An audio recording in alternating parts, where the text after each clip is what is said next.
बिस्मिल्लाहिर्रहमानिर्रहीम अस्सलामुअलैकुम वरहमतुल्लाहि वबरकातुहू। उम्मीद है दोस्तों सब खैर आफियत से होंगे। आज हमारा CS301 data structure and algorithm का लेक्चर नंबर 34 है, जिसमें हम डिफरेंट कंसेप्ट्स को जो है सीखेंगे। दोस्तों ये जो लेक्चर्स है ना, लेक्चर नंबर मैंने बताया था आपको, लेक्चर नंबर 32 से लेकर लेक्चर नंबर 39 तक, ये सिर्फ MCQs के लिहाज से आपके 8 या 9 इंपॉर्टेंट लेक्चर्स हैं। बाकी इनमें आपका कोई लॉन्ग क्वेश्चन नहीं आने वाला, क्योंकि ये सारे मोस्ट इम्पोर्टेंट नहीं है। आपके जो मोस्ट इम्पोर्टेंट चैप्टर्स हैं वो लेक्चर नंबर 23 से 30 तक थे, और अब 41 से 45 तक होंगे। ये मैंने आपको प्रीवियस लेक्चर में भी ये बात बताई थी। लिहाजा ये जो लेक्चर्स हैं ना, लेक्चर नंबर 32 से 39 तक, इनको जस्ट आपने MCQs के लिहाज से जस्ट इनके मेन कंसेप्ट जो है ना, वो सिंगल डेफिनेशन इनकी या इनके मेन जो कंसेप्ट समझाऊंगा वो आपने जस्ट क्लियर करने हैं। बाकी इनमें कोई चीज़ आपने क्लियर नहीं करनी, ठीक है जी। तो चलिए लेक्चर नंबर 34 को पढ़ लेते हैं।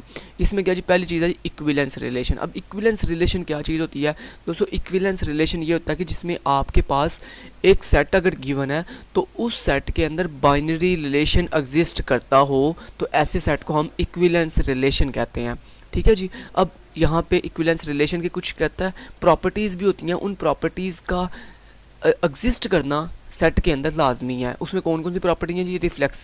रिफ्लेक्सिविटी होनी चाहिए, सिमेट्री होना चाहिए और ट्रांजिटिव होना चाहिए, ठीक है। सिमेट्रिक हो, ट्रांजिटिव हो और रिफ्लेक्सिव हो, ये तीनों प्रॉपर्टीज़ हों। अब इन तीनों प्रॉपर्टीज़ को कैसे हम समझेंगे? इनको एक एग्जांपल से समझते हैं। लेट्स से आपके पास एक सेट गिवन है, आपको एक सेट गिवन है S, ठीक है, और उस सेट के अंदर कुछ एलिमेंट है 1 2 3 3, ठीक है। ये कुछ सेट्स गिवन है। अब दोस्तों रिफ्लेक्सिव क्या होता है? रिफ्लेक्सिव ये होता है कि आपके सेट में मौजूद हर एलिमेंट अगर इटसेल्फ अपने साथ रिलेट कर रहा है तो इसको हम रिफ्लेक्सिव कहते हैं। लेट्स से मैंने कहा S जो सेट है उसके अंदर जो है वो 1 जो है वो 1 के साथ रिलेट कर रहा है, ठीक है। इसी तरह मैंने कहा जो 2 है वो 2 के साथ रिलेट कर रहा है, ठीक है, वो 2 से रिलेट कर रहा है। और इसी तरह देन मैंने कहा जो मेरे पास 3 है ना एलिमेंट, वो 3 से रिलेट कर रहा है, 3 से, ठीक है। तो इस तरह ये हमारे पास क्या बन गया? रिफ्लेक्सिव बन गया, ठीक है। यही होता है रिफ्लेक्सिव कि आपके सेट में मौजूद हर एलिमेंट, लेट्स से 1x है, 2x है, वो कहता है all the x in sets belongs to itself, कि अपने आप से अगर वो रिलेट कर रहे हो। तो आपको पता ना कि दुनिया में हर चीज़ जो है, हर इंसान, लाइक जैसे अगर आप एक इंसान की बात करें, लाइक एक हारिस, तो हारिस इटसेल्फ अपने साथ रिलेट करता है, ठीक है। तो कोई भी जो चीज़ होती है ना वो अपने साथ इटसेल्फ रिलेट मस्ट कर रही होती है। अगर हम ये हैंडआउट्स की एग्जांपल्स को देखें तो हैंडआउट्स में इन्होंने हमें 3 पर्सन्स दिए हैं। कौन कौन से? हारिस, साद एंड अहमद। तो यहाँ पे हम लिख लेते हैं जी हारिस। यहाँ पे इस चीज़ को हम अब ख़त्म करके यहाँ पे लिख लेते हैं जी हारिस और साद और अहमद, ठीक है। इन्होंने 3 हमें सेट के अंदर क्या था, ये 3 एलिमेंट्स हैं। अब देखें क्या हारिस अगर आप X हारिस को मान लें, अगर आप ये कहें कि X हारिस है, तो क्या मुझे बताएं क्या हारिस से रिलेट कर रहा है? यस, हारिस से रिलेट कर रहा है, यानी हारिस जो है वो हारिस से रिलेट कर रहा है। लिहाजा ये हो गया रिफ्लेक्सिव। ये क्या हो गया? रिफ्लेक्सिव हो गया। जब आप कोई भी एलिमेंट इटसेल्फ अपने साथ रिलेट करता है, इसको हम कहते हैं रिफ्लेक्सिव। अब ट्रांजिटिव क्या होता है? ट्रांजिटिव ये होता है कि फर्ज करें, लेट्स से मैं आपको अब अगेन एक सेट देता हूँ। फर्ज करें आपके पास एक सेट है S, जिसके अंदर कुछ एलिमेंट्स हैं लाइक 1 लाइक 2। अब आपने ज़रा गौर से देखना है, ठीक है। अब देखिए फर्स्ट कर लेते हैं, ये जो 1 है ये X है, 2 जो है वो Y है। तो लेट्स से आपको ऐसे कुछ दिया गया सेट, लेट्स से वो कहा जाता है कि जो 1 है ना, 1 वो रिलेट कर रहा है 2 से, ठीक है। तो दोस्तों अगर 1 2 से रिलेट कर रहा है तो सिमेट्रिक ये कहता है, सिमेट्रिक जो है ना, ये जो सिमेट्रिक का पार्ट है, ये जो सेकंड प्रॉपर्टी है सिमेट्री। रिफ्लेक्सिव तो आपने देख लिया कि रिफ्लेक्सिव ये होता है कि जिसमें हर एलिमेंट, सेट का हर एलिमेंट X इटसेल्फ अपने साथ रिलेट करे, उसको हम रिफ्लेक्सिव कहते हैं। सिमेट्रिक किसको कहते हैं? सिमेट्रिक कहते हैं कि लेट्स से आपके पास 2 एलिमेंट हैं, एक 1 और एक 2, और अगर 1 जो है वो 2 से रिलेट कर रहा है तो ये नेसेसरी बात होनी चाहिए कि 2 जो है वो फिर 1 से भी रिलेट करता हो, ठीक है, 2 जो है वो 1 से भी रिलेट करता हो। दिस इज अ सिमेट्रिक, यानी अगर एक चीज़ दूसरी से रिलेट करती है तो दूसरी पहली से रिलेट करती हो, पहली दूसरी से और दूसरी पहली से। अगर दोस्तों ये ऐसा ना हो, ये लेट्स से ये सिर्फ पहली दूसरी से रिलेट करती हो लेकिन दूसरी पहली से रिलेट ना करती हो, तो ये सिमेट्रिक नहीं होगा। सिमेट्रिक कब होगा? जब पहली चीज़ दूसरी से रिलेट करती हो और दूसरी पहली से रिलेट करती हो। अब यहाँ पे देखें, जैसे वो कह रहे हैं जी हारिस और साद जो हैं वो आपस में ब्रदर हैं, तो इसका मतलब क्या है कि हारिस जो है वो साद से रिलेट कर रहा है और साद हारिस से रिलेट कर रहा है, तो दिस इज़ अ सिमेट्रिक। ये सिमेट्रिक हो गया ना। ओके तो हमारा ये जो इन्होंने एग्जाम्पल दिया ये क्या है? ये दोस्तों हारिस से रिलेट कर रहा है, ये हो गया रिफ्लेक्सिव, और हारिस साद से रिलेट कर रहा है और साद हारिस से रिलेट कर रहा है, दिस इज अ सिमेट्रिक। ठीक है जी, चलिए जी बढ़िया हो गया। उसके बाद नेक्स्ट आता है जी हमारे पास, तो ये दोस्तों ये वैसे सिमेट्रिक है क्योंकि देखें पहला दूसरे से रिलेट कर रहा है और दूसरा पहले से रिलेट कर रहा है, दिस इज अ सिमेट्रिक। तो ये सिमेट्रिक प्रॉपर्टी अप्लाई हो रही है इसके ऊपर। चलिए तीसरी क्या जी? तीसरी ट्रांजिटिव। अब ट्रांजिटिव क्या होता है? ट्रांजिटिव में 3 एलिमेंट्स होते हैं। लेट्स से ट्रांजिटिव ये कहता है फर्ज करो आपके पास 3 एलिमेंट हैं एक्स, वाई और जी। चलिए गौर से देखिएगा ज़रा। चलिए मैं आपको पहले ये जो है ना पहले रिफ्लेक्सिव का बता दूँ। रिफ्लेक्सिव में कहता है लेट्स से आपके पास एक एलिमेंट है एक्स और एक्स रिलेट कर रहा है एक्स से, एक्स रिलेट करता हूँ एक्स से, this is a reflexive. This इस प्रॉपर्टी को क्या कहते हैं? Reflexive property. ठीक है, इस तरह कहता है लेट्स से आपके पास दो एलिमेंट हैं एक्स और वाई, और कहता है अगर आपका एक्स जो है वो रिलेट कर रहा है वाई से, तो देन क्या हो? देन वो कहता है कि फिर क्या हो? फिर जनाब आपका y जो है वो रिलेट करता हो x से।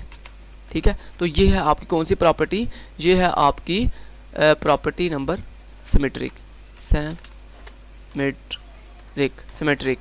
प्रॉपर्टी है। अब इसी तरह ये होगी सिमेट्रिक प्रॉपर्टी। इसी तरह लेट से चलें आपके पास 3 एलिमेंट्स हैं, तो रिफ्लेक्सिव में एक एलिमेंट गिवन होता है, सिमेट्रिक में 2 होते हैं। अगर एक रिफ्लेक्सिव में एक से ज़्यादा भी हैं तो वो सारे आपस में रिलेट करते हो, यानी एक्स से, वाई से, जी से। इसी तरह सिमेट्रिक में कहा हो अगर एक से ज़्यादा एलिमेंट्स हैं तो पहला दूसरे से, दूसरा पहले से, फिर इस तरह बाकी सब भी आपस में रिलेट करते हो। तो लेट से इसी तरह लेट से आपको गिवन किया गया 3 एलिमेंट्स एक्स, वाई और जी, जैसे यहाँ पे गिवन किए गए हैं हारिस, साद और अहमद। यहाँ पे एक्स मान लें, यहाँ पे एक्स वाई जी का मतलब है एक्स जो है वो यहाँ पे हारिस है, वाई जो है वो यहाँ पे साद है और जी जो है वो यहाँ पे अहमद है। अब उसने कहा था कि हारिस जो है वो भाई है साद का और साद कज़न है अहमद का। दोस्तों अगर साद अहमद का कज़न हो तो फिर हारिस का भी तो कज़न होगा ना। देखें अगर साद और हारिस एक दूसरे के भाई हैं, ठीक है, फ़र्ज़ करें, चलें यहाँ पे एक और एग्जाम्पल से देखते हैं। फ़र्ज़ करें मैं हूँ और मेरा एक भाई है, ठीक है, हम दोनों आपस में भाई हैं। हमारा जो कज़न होगा वो हमारा दोनों का कज़न होगा कि सिर्फ मेरे भाई का कज़न होगा? नहीं, ऐसा तो नहीं होता। जो मेरे भाई का कज़न है वो मेरा भी कज़न है। ठीक है, लिहाजा देखिए हारिस और साद आपस में भाई हैं, लिहाजा साद का अगर कज़न अहमद है तो भाई अहमद हारिस का भी तो कज़न है ना। तो ये लिहाजा रिलेट कर रहे हैं आपस में, यानी एक्स वाई से रिलेट कर रहा है, वाई जी से रिलेट कर रहा है और जी अगेन एक्स से रिलेट कर रहा है। दिस इज़ इसे हम कहते हैं ट्रांजिटिव। ठीक है, तो यहाँ पे अगर मैं लिख के दिखाऊँ इसको फॉर्म में लिख के दिखाऊँ तो ये ऐसे बनता है। कहता है अगर आपका एक्स जो है वो अगर वाई से रिलेट कर रहा है तो देन आपका वाई जो है वो किससे रिलेट कर रहा है? जी से रिलेट कर रहा है। जैसे यहाँ पे देखें एक्स हारिस जो है वो रिलेट टू साद। ठीक है, ये प्रॉपर्टी पूरी होगी। ओके, दूसरी प्रॉपर्टी क्या है कि वाई रिलेट टू जी, यानी साद रिलेटेड टू जी। तो यस साद जो है वो रिलेट कर रहा है जी से। वो किस तरह से?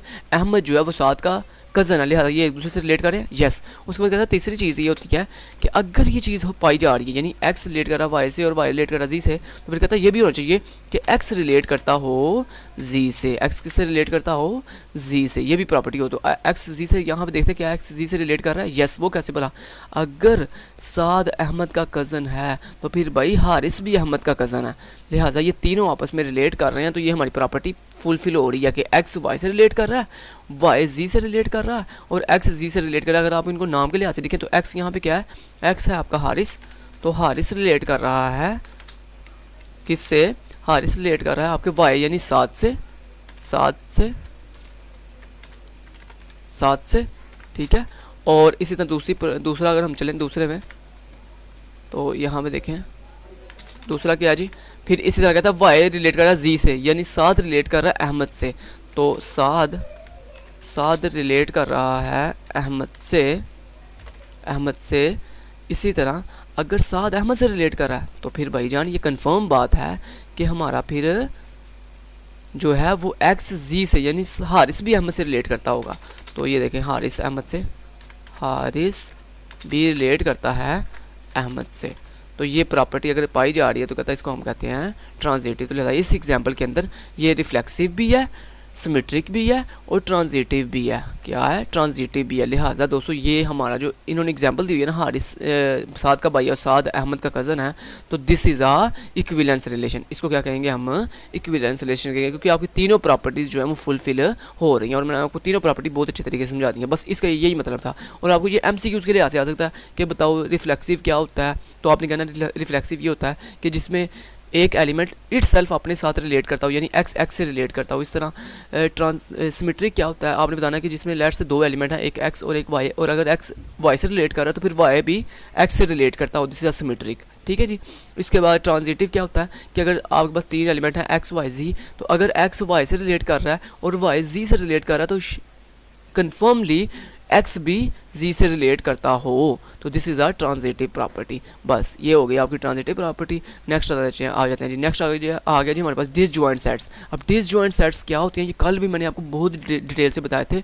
डिसजॉइंट सेट्स ऐसे सेट्स होते हैं जिसमें लेट से आपको अगर करवाऊँ तो लेट से आपके पास कुछ सेट्स गिवन हैं, कुछ सेट्स हैं लाइक एक सेट है ए, इस तरह लाइक आपके पास एक सेट है बी, एक सेट है सी। ठीक है जी। और मान लेते हैं ए के अंदर पड़ा हुआ है 1 2 और 3। इस तरह मान लेते हैं बी सेट के अंदर पड़ा हुआ है 4 5 और 6। इस तरह मान लेते हैं। अब इसी तरह दोस्तों यहाँ पे लेट से मान लेते हैं 7 8 और 9, ये कुछ एलिमेंट्स हैं। तो ये हमारे पास सेट ए है, ये सेट ए है, ये मान लेते हैं ये सेट बी है और ये हमारे पास सेट सी है। तो आप मुझे ये बताएं, क्या सेट ए बी और सी में कोई कॉमन एलिमेंट है? क्या इनमें कोई कॉमन एलिमेंट है? देखें सेट ए में कोई एलिमेंट बी के किसी एलिमेंट से मैच कर रहा है? नहीं, उसमें 1 2 3 है, उसमें 4 5 6 है। और इसी तरह क्या ए बी के का कोई भी एलिमेंट क्या सेट सी के किसी एलिमेंट से मैच कर रहा है? नहीं, उसमें अपने एलिमेंट हैं डिफरेंट, उसमें अपने डिफरेंट एलिमेंट है, उसमें अपने डिफरेंट एलिमेंट है। तो दोस्तों ये सारे सेट्स आपस में क्या हैं?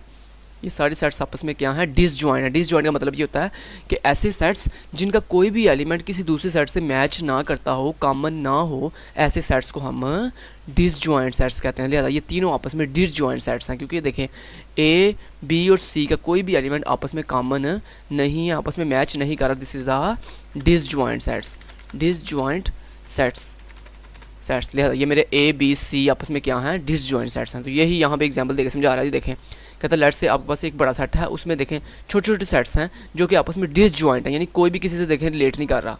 कोई भी सेट, ये देखें फर्स्ट ये एक सेट है, ये एक सेट है, ये एक सेट है, ये एक सेट है। तो कहता है कोई भी सेट देखें आपस में एक दूसरे से रिलेट नहीं कर रहा, this is a disjoint sets. ये सारे सेट्स आपस में क्या हैं? डिसजॉइंट सेट्स हैं। बस इसका आपको सिर्फ इतना ही आपने इसके आपको कंसेप्ट्स पता हो डिसजॉइंट सेट का, आपको ये डायग्राम के जरिए आपको समझाना है ये डिसजॉइंट सेट को पेपर में। बस इतनी सी बात है। बस ये मैक्सिमम आया भी तो 2 नंबर में आ जाएगा या 1 नंबर में डिसजॉइंट क्या होता है, तो आपने बता देना। ऐसे सेट्स जिनमें कोई भी एलिमेंट दूसरे से रिलेट ना करता हो, ऐसे सेट्स को हम डिसजॉइंट सेट्स कहते हैं। उसके बाद डायनामिक इक्विवेलेंस प्रॉब्लम, जो ऊपर हमने इक्विवेलेंस प्रॉब्लम देख के आए हैं, उसमें आपको रिलेशन याद है ना, कौन किसका भाई था, कौन किसका, ये चीज़ें। तो यहाँ पर देखें उन्होंने कुछ हमें ऊपर नाम दिए हैं। कहता यहाँ पर कुछ नाम है अहमद, उमर, आसिम, कासिम, नहीं सॉरी साद और साद के बाद कहता है जी हमारे पास हारिस कहता पहला नेम है हारिस, फिर है जी साद, फिर कहता है जी अहमद, उमर, आसिम और कासिम, इस तरह से वगैरह। अब वो कहता है क्या करना है, आपने इनकी रोज़ भी बनानी है और कॉलम्स भी बनाने हैं। पहले देखिए नाम कितने हैं हमारे पास, हारिस 1, साद 2, अहमद 3, उमर 4, आसिम 5 और कासिम 6, यानी 6। वो कहता है आपने इनको रोज़ में भी रिप्रेजेंट करना है और कॉलम में भी, तो 6 रोज़ बनेंगे और 6 कॉलम बनेंगी। तो ये देखें यानी आपका एक स्क्वायर बन जाएगा। तो ये देखें ज़रा 6 रोज़, ये देखें 6 रोज़, ये 6 रो बन गए, 1 2 3 4 5 6, 6 रो बन गए और 6 कॉलम बन गए, 1 2 3 4 5 6। तो इस तरह हमने 6 रोज़ और 6 कॉलम बना लेने हैं। ठीक है, बना लिए। उसके बाद आपने क्या करना है, हर रो के अंदर तरतीब से नाम लिख देना है। पहला नाम क्या था, हारिस, हारिस लिख लिया। दूसरी रो में नाम क्या लिखना, बाहर हेडिंग क्या देनी है, साद, दूसरा नाम साद था, साद, अहमद, उमर, आसिम, कासिम, ये लिख लिया। इस तरह रो कॉलम के अंदर भी लिख लेने आपने तरतीब से नाम। तो पहला कॉलम में हारिस, दूसरे में साद, अहमद, उमर, आसिम और कासिम। अब आपने इनमें क्या करना है, इनमें बताना है कौन किससे रिलेट कर रहा है। देखें, हारिस हारिस से रिलेट करता है, यस मैंने आपको क्या बताया था, हर चीज़ इट सेल्फ अपने साथ रिलेट करती है। तो यहाँ पे जो टी है ना, ये बता रहा है यहाँ, यानी ये इनका आपस में रिलेशन है, ये टी मीन ट्रू के रिलेशन है। और जहाँ पे बॉक्स एम्प्टी है ना, इसका मतलब है यहाँ पे कोई रिलेशन नहीं है। तो यानी हारिस का हारिस से रिलेशन है, यस। हारिस का साथ से रिलेशन है, यस, हमने ऊपर पढ़ा था हारिस साथ का भाई है, तो देखें इन दोनों का आपस में रिलेशन है। उसके बाद क्या, हारिस का अहमद से रिलेशन है, यस। वो कैसे बोला, क्योंकि आपको याद है ऊपर हमने पढ़ा था साद अहमद का कज़न है, लिहाजा हारिस भी है, अहमद हारिस का भी कज़न है, ठीक है जी। तो लिहाजा हारिस का कज़न है अहमद, लिहाजा इनका आपस में रिलेशन है, तो लिहाजा इसलिए यहाँ पर भी टी लगा हुआ है। उसके बाद चले दूसरी रो में आ जाए। दूसरी में क्या, साद का हारिस से रिलेशन है, नहीं, क्यों, हारिस का कहता है हारिस रिलेट करता है साथ से, लेकिन साद हारिस से रिलेट नहीं करता है, ठीक है, ऊपर उसने बताया था, तो इसलिए उसने यहाँ पे फॉल्स लिखा हुआ है, ठीक है जी। उसके बाद कहता है क्या साद साद से रिलेट करता है, यस। क्या साद अहमद से रिलेट करता है, यस, साद अहमद का कज़न था, ये टी लगा दिया। तो बेसिकली यही वो बता रहा है। उसके बाद अहमद अहमद के साथ रिलेशन है, उमर का उमर के साथ सिर्फ रिलेशन है, देखें उमर का उमर के साथ सिर्फ रिलेशन है, आसिम का आसिम के साथ भी रिलेशन है, और कासिम के साथ भी। क्यों, क्योंकि आसिम के साथ इट सेल्फ रिलेशन है, यानी आसिम का इट सेल्फ अपने साथ रिलेशन है, और कासिम का वो भाई है इसलिए उसके साथ उसका रिलेशन है। उसके बाद कासिम का आसिम से कोई रिलेशन नहीं है, क्योंकि कासिम का तो भाई है, लेकिन उससे रिलेशन कहता बन रहा है, लेकिन नीचे वो कह रहा है जी ये वॉइस वर्सा नहीं है, यानी अगर आसिम का भाई है तो हम ये नहीं कह सकते कासिम भी आसिम का भाई है, ठीक है, ठीक है। बाय द वे ये ऐसे बस ट्रू बता रहा है, ठीक है। जहाँ पे उसने ये जो है ना, बस ये छोटी सी प्रॉब्लम, बस इसको ऐसे आपने इसको कोई ज़्यादा फोकस नहीं आपने करना बस, ठीक है। मैंने आपको पहले बताया था ये कोई इतने इंपॉर्टेंट टॉपिक्स नहीं है, बस आपको ये समझाने के लिए उन्होंने किया हुआ है। ऊपर आपको बस इस चैप्टर के अंदर सिर्फ आपको ऊपर जो इक्विवेलेंस रिलेशन मैंने आपको बताया उसकी डेफिनेशन आनी चाहिए, उसका थोड़ा कंसेप्ट जो मैंने आपको समझाया वो आना चाहिए, और डिसजॉइंट साइड का जो मैंने आपको कंसेप्ट समझाया बस ये आना चाहिए। बस उसके बाद ये जो रिलेशन बता रहा है ये मैंने आपको बता दिया कि जितने आपको नाम देता है उतने ही आपने रोज़ और कॉलम बना लेने हैं, और जिसका आपको पेपर में रिलेशन बताया, ये रिलेशन बताएगा आपको पेपर में, ये नहीं कि पेपर में रिलेशन ना बताए, पेपर में आपको रिलेशन बताएगा। तो जब आपको रिलेशन बताएगा तो इट सेल्फ का रिलेशन तो मस्ट होता ना, हारिस के साथ, साद का साद के साथ, अहमद के साथ। इस तरह आपने जब आपने ये बना लेना है, जस्ट आपको ये अगर देता है फ़र्ज़ करें 2 नंबर के अंदर, तो आपने जस्ट जिसके साथ रिलेशन होगा वहाँ पे टी लगा देना, अदरवाइज एम्प्टी छोड़ देना। तो बस ये थी हमारे पास डायनामिक इक्विवेलेंस प्रॉब्लम, बस जी। इस तरह कहता है ये हम काम नहीं करते, मेमोरी में कहता है हम ये काम नहीं करते हैं, ये तो बहुत लंबा चौड़ा काम होता है, तो ये उसने कहा है ये काम हम नहीं करते। बेसिकली हम नीचे चल के देखें, एक चीज़ समझाता हूँ मैं आपको। देखिए यहाँ पे उसने कुछ रिलेशन दिया है, आपको कहता है A1 जो है वो रिलेट कर कुछ एलिमेंट्स है, कहता है A1 A2 A3 A4 A5। तो यहाँ पे आप सारे रिलेशन लिख लें। बेसिकली ऊपर जो उसने डायनामिक प्रॉब्लम समझेगी ना, आपको कहता है वो ऐसे नहीं हम करते मेमोरी में, कहता है अगर हम ऐसे टेबल की फॉर्म में करें तो ये हमारा बहुत टाइम वेस्ट होता है, ठीक है, ऐसे हम कभी भी नहीं करेंगे। ये जस्ट उसने आपको हिंट दिया है कि पहले हम ऐसे करते थे, ठीक है, यानी अभी जब इतना एडवांस नहीं था तब हम इस तरह से ही छोटे जब डाटा थोड़ा होता था तब हम ऐसे करते थे, लेकिन अब ऐसे नहीं होता। अब क्या होता है, अब ये वाला एडवांस जो है ना वो चीज़ यूज़ होती है रिलेशन के लिए कंप्यूटर सिस्टम के अंदर, मेमोरी के अंदर। तो अब फ़र्ज़ करें आपके पास कुछ रिलेशन हैं, लाइक एक एलिमेंट है A1, फिर A2, फिर A3, फिर A4, फिर A5, ठीक है। अब उसने नीचे रिलेशन बताए हुए हैं। रिलेशन कहता है A1 का रिलेशन है, ये देखें ये R जो है रिलेशन को शो कर रहा है, कहता है A1 का A2 से रिलेशन है, कहता है A1 का रिलेशन है A2 से, इस तरह वो कह रहा है जी। नेक्स्ट A3 का A4 से रिलेशन है, A3 का रिलेशन है A4 से, ठीक है जी। उसके बाद वो कह रहा है जी A5 का A1 से रिलेशन है, A5 का रिलेशन है A1 से, ठीक है जी। A5 का A1 से रिलेशन है। उसके बाद क्या है, A4 का A2 से रिलेशन है, A4 का रिलेशन है A2 से, ठीक है जी, समझ आ गई। अब दोस्तों इनको हम रिलेशन में शो कैसे करना है, सिंपल आपने छोटे छोटे रिलेशन बॉक्स बनाने हैं इस तरह से। ये पहला रिलेशन बॉक्स बनाया आपने, ठीक है जी। उसके बाद ये दूसरा रिलेशन बॉक्स बनाया, ये तीसरा रिलेशन बॉक्स बनाया। तो अब हम इसमें करेंगे क्या, इधर देखें ज़रा, ये है जी A1, तरतीब से लिखेंगे A1। तो अब आपने क्या करना है, अब आपने देखना है A1 का किस के साथ रिलेशन है, A1 का A2 से भी रिलेशन है, और A5 के साथ, ये देखना A5 का A1 से रिलेशन है। इसमें मतलब A1 का दो जगहों पर रिलेशन है, A2 के साथ और A5 के साथ। तो ये देखें यहाँ पे आप लिखते हैं A2 के साथ रिलेशन है A1 का, और एक किसके साथ है A5 के साथ। तो इस तरह आप रिलेशन शो कर दें, आप कहें कि A1 का A2 से भी रिलेशन है और A5 से भी रिलेशन है, ठीक है। उसके बाद देखें A2 का किसके साथ रिलेशन है, A2 का रिलेशन है, A2 का A4 से रिलेशन है। ओके, तो यहाँ पे एक बॉक्स मज़ीद बनाएं, यहाँ पे ऐसे एक बॉक्स बनाएं, ठीक है। यहाँ पे लिखते हैं A4, तो यहाँ पे लिख दिया A4। तो A4 का किसके साथ रिलेशन है, A2 के साथ, तो यहाँ पे ऐसे लाइन ड्रा कर दें।